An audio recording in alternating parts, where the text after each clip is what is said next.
মৰমৰ ছাত্ৰ ছাত্ৰীসকল, ব্ৰিটিছসকলে ভাৰতবৰ্ষত সাম্ৰাজ্য যি স্থাপন কৰিছিল সেই সাম্ৰাজ্য দীঘলীয়া কৰিবৰ কাৰণে, সাম্ৰাজ্যৰ কাৰ্যকালটো দীঘলীয়া কৰিবৰ কাৰণে বিভিন্ন ধৰণৰ কূট কৌশল ৰচনা কৰিছিল। তেখেতসকলে এটি প্ৰয়াস কৰিছিল যে ভাৰতবৰ্ষৰ মানুহৰ মাজত যিটো ইউনিটি, যিটো একতা, যি ভাতৃত্ববোধ, সেই সকলোবিলাক চুৰমাৰ কৰিব লাগে। সেইটো তেখেতসকলৰ লক্ষ্য আছিল। আৰু যদি ভাৰতবৰ্ষৰ মানুহখিনি একক হৈ থাকে, মানে ইউনিটিটো থাকে বা একতা থাকে, ভাতৃত্ববোধ থাকে, তেতিয়াহ'লে তেখেতসকলে ভাৰতবৰ্ষত বেছি দিন শাসন কৰিব নোৱাৰিব। সেয়েহে তেখেতসকলৰ লক্ষ্য আছিল ভাৰতবৰ্ষৰ মানুহৰ মাজত যি একতা, সেই একতাটো সম্পূৰ্ণৰূপে ভাঙি দিব লাগে।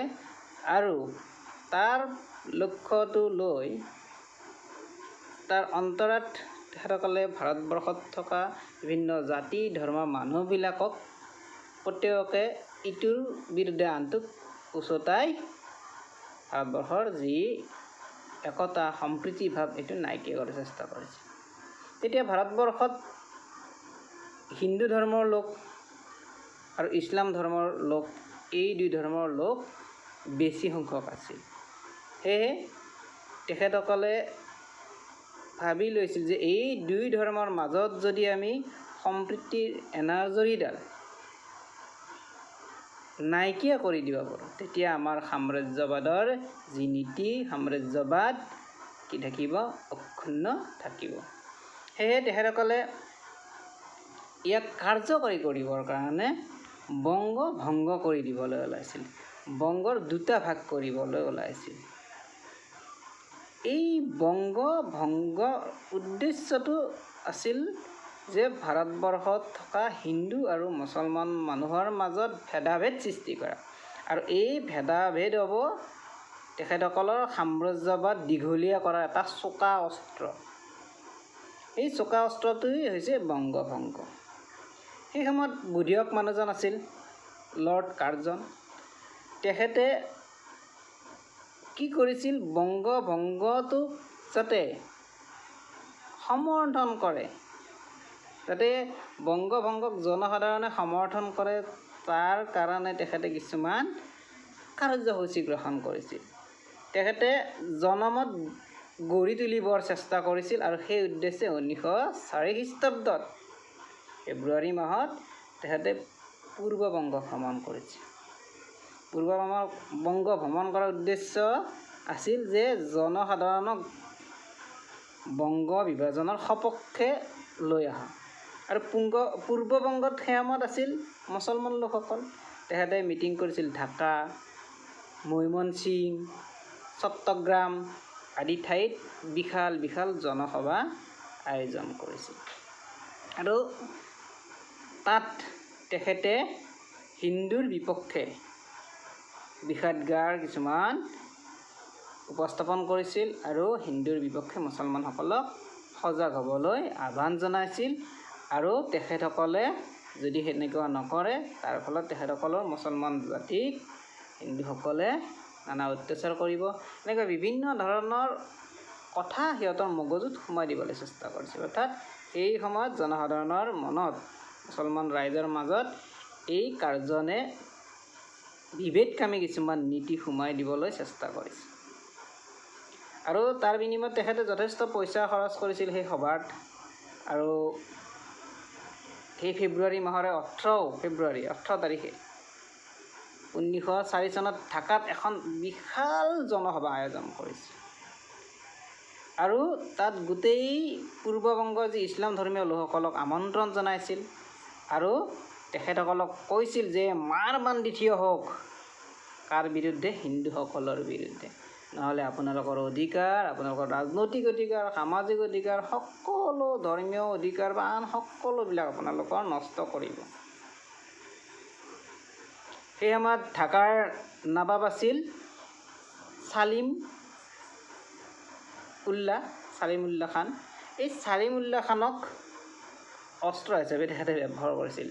আৰু তেখেতক সুদ দিছিল 14 লাখ টকা। সেই সময়ত 14 লাখ টকা অতি কম সুদৰ হাৰত তেখেতক প্ৰদান কৰিছিল আৰু তেখেতে এইটো কাৰণে প্ৰদান কৰিছিল যে তেখেতক ট্ৰাম্প কাৰ্ড হিচাপে ব্যৱহাৰ কৰিছিল।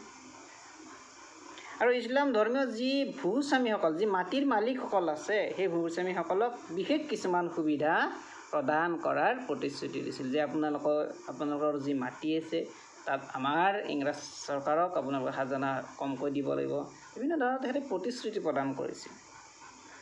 অতি বিচক্ষণতাৰে, অতি কৌশলপূৰ্ণভাৱে তেখেতে মুছলমান সমাজক হিন্দু সমাজৰ পৰা আঁতৰাই নিয়াৰ চেষ্টা কৰিছিল।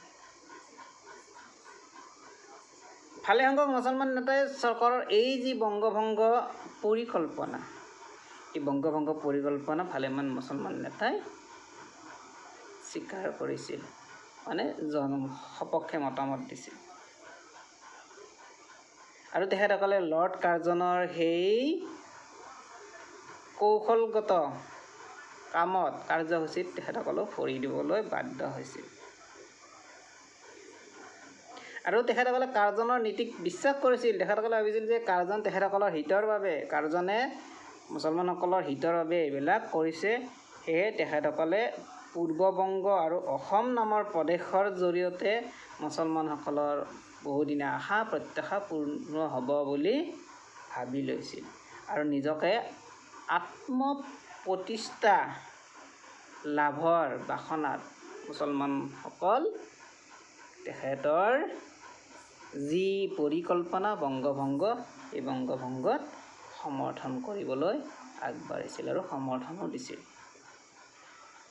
আৰু লৰ্ড কাৰ্জনে এনেকৈ বিভেদকামী ৰাজনৈতিক নীতি প্ৰয়োগ কৰিছিল, কূটকৌশল প্ৰয়োগ কৰিছিল। ইয়াৰ পিছত লৰ্ড কাৰ্জনৰ কাৰ্যকাল শেষ হ'ল। ভাইচৰয় হিচাপে এইবাৰ লৰ্ড মিণ্টো আহিল। লৰ্ড মিণ্টো আহিল 1905 চনত আহিল, অৰ্থাৎ লৰ্ড কাৰ্জন 1905 চনত কাৰ্যকাল শেষ হ'ল। আৰু 1905 পৰা 10লৈকে লৰ্ড মিণ্টোৱে কি কৰিলে, ভাইচৰয় পদত অধিষ্ঠিত হ'ল। আৰু তেখেতে 13 এপ্ৰিল 1906 চনত মুছলমান জনগণক সুকীয়া ৰাজনৈতিক সা সুবিধা প্ৰদান কৰাৰ ইংগিত দিছিলে। তেখেতো আহি গ'ল যে তেখেতৰ যি লৰ্ড মিণ্টোৰ যি নীতি, সেই নীতিকে অনুসৰণ কৰি তেখেতে কি কৰিলে যে মুছলমানসকলক সুকীয়া ৰাজনৈতিক অধিকাৰ প্ৰদান কৰিব, ৰাজনৈতিক সা সুবিধা প্ৰদান কৰিব। তেওঁ শাসন প্ৰক্ৰিয়াত, যি শাসন প্ৰক্ৰিয়া তেখেতে লৈছিলে, তেওঁ এই শাসন প্ৰক্ৰিয়া অৰ্থাৎ ভাৰতবৰ্ষৰ যি শাসন প্ৰক্ৰিয়া তেখেতসকলে চলাই আছিল, তাত প্ৰতিনিধিত্বমূলক ব্যৱস্থা প্ৰয়োগ কৰাৰ চিন্তা চৰ্চা কৰিছিল আৰু তেখেতসকলে শাসন সংস্কাৰ কৰিব চেষ্টা কৰিছিল। আৰু সেই শাসন সংস্কাৰৰ জৰিয়তে মুছলমানসকলক ৰাজনৈতিক সুবিধা প্ৰদান কৰাৰ তেখেতে প্ৰতিশ্ৰুতি বা ইংগিত দিছিল। যে তেখেতে যি 13 এপ্ৰিলত ঘোষণা কৰিলে 1906 চনত, উক্ত ঘোষণাত একাংশ যি মুছলমান নেতা আছে তেখেতসকলে এইটো কথা পতিয়ন গ'ল যে তেখেতসকলৰ অধিকাৰ, তেখেতসকলৰ স্বাৰ্থ এই ঘোষণাৰ জৰিয়তে সুৰক্ষিত হ'ব। তেখেতসকলে এই দিশত গভীৰভাৱে চিন্তা চৰ্চাত ব্যস্ত হ'ল। সেই সময়ত আলিগড় কলেজৰ অধ্যক্ষ উইলিয়ামছ আৰ্কবোল্ট নামৰ যি আলিগড় কলেজৰ অধ্যক্ষ আছিল, তেখেতৰ লগত আলোচনা কৰিছিল আৰু আলোচনা কৰি এখন আবেদন প্ৰস্তুত কৰিছিল। আৰু তাত মুছলমানসকলৰ বাবে সাংবিধানিক সুকীয়া নিৰ্বাচক মণ্ডলী গঠনৰ অপৰিহাৰ্যতা বিষয়ে উত্থাপন কৰা হৈছিল। আৰু সেই যিখন আবেদন, এপ্লিকেশ্যন 1 অক্টোবৰ তাৰিখে 1906 চনৰ, সেই 1906 চনৰ 1 অক্টোবৰ তাৰিখে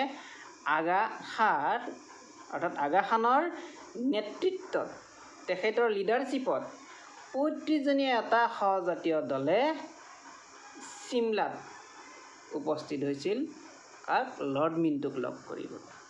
আৰু লৰ্ড মিণ্টোক লগ কৰি তেখেতসকলে আবেদনখন প্ৰদান কৰিছিল। আৰু ভাইচৰয়ে তেওঁলোকৰ দাবীসমূহ বিবেচনা কৰা হ'ব বুলি সহানুভূতি দিছিল। অৰ্থাৎ তেখেতসকলে এখন জাল পাতি থৈছে অলৰেডি, সেই জালখনৰ জৰিয়তেই এই কামবিলাক হৈছিল আৰু তেখেতসকলে এইটো সহানুভূতি দিবই, কাৰণ সেইখন জাল তেখেতসকলেই ৰচনা কৰা। ৰাজা অনুগ্ৰহৰ এটা অনুকূল পৰিৱেশ সৃষ্টি কৰাৰ উদ্দেশ্য আছিল তেখেতসকলৰ আছিল যে আমাৰ সাম্ৰাজ্য ঠিকে থাকিব লাগিব, সাম্ৰাজ্যবাদ দীঘলীয়া কৰিব লাগিব, লগতে সাম্ৰাজ্যবাদ থাকিলে নহ'ব, ৰাজহ যি আছে ৰাজহটো আমাৰ অনুকূলে থাকিব লাগিব। আৰু 1906 খ্ৰীষ্টাব্দৰ 30 ডিচেম্বৰ তাৰিখে ঢাকাৰ নবাব চলিমুল্লাহ আহ্বানক্ৰমে বংগদেশত যি শিক্ষিত লোকসকল আছে, যি মুছলমান বৰমূৰীয়াসকল আছে, সেই বৰমূৰীয়াসকলে নবাব বিকৰুল মুলকৰ পৌৰোহিত্যত এখন ঢাকাৰ ৰাজদৰবাৰতে, অৰ্থাৎ সেই ঢাকাৰ যি ৰাজদৰবাৰ আছে, ৰজাৰ যি ৰাজদৰবাৰ আছে, সেই ৰাজদৰবাৰতে আয়োজন কৰিছিল এখন সভা। আৰু এই ঐতিহাসিক সভা বুলি ক'ব লাগিব, এই ঐতিহাসিক সভাখনতে সৰ্বভাৰতীয় মুছলিম লীগ গঠন হৈছিল। অৰ্থাৎ সৰ্বভাৰতীয় মুছলিম লীগ সেই 30 ডিচেম্বৰৰ দিনা 1906 চনত গঠন হৈছিল। আৰু মুছলিম লীগ স্থাপনৰ নেতৃত্ব বহন কৰা ব্যক্তি কোন আছিল? নবাব চলিমউল্লাহ। আৰু যেতিয়া এটা লীগ গঠন কৰা হৈছে, গতিকে তাৰ উদ্দেশ্য কিছুমান থাকিব। এই নৱগঠিত যি মুছলিম লীগ, এই মুছলিম লীগটোৰ লক্ষ্য উদ্দেশ্য এনেধৰণৰ আছিল যে আমি কি কৰিব লাগে, ব্ৰিটিছ চৰকাৰৰ প্ৰতি মুছলমান ৰাইজৰ মনত আনুগত্যৰ প্ৰসাৰ কৰিব লাগিব। মানে ব্ৰিটিছ চৰকাৰৰ যি নীতি, ব্ৰিটিছ চৰকাৰৰ প্ৰতি আমাৰ মুছলমান ৰাইজক আনুগত্য প্ৰসাৰ কৰাব লাগিব, আৰু মুছলমান ৰাইজক ব্ৰিটিছ চৰকাৰৰ প্ৰতি আনুগত্য দেখুৱাব লাগিব। তাৰ কাৰণে তেখেতসকলে কাৰ্যসূচী ল'ব।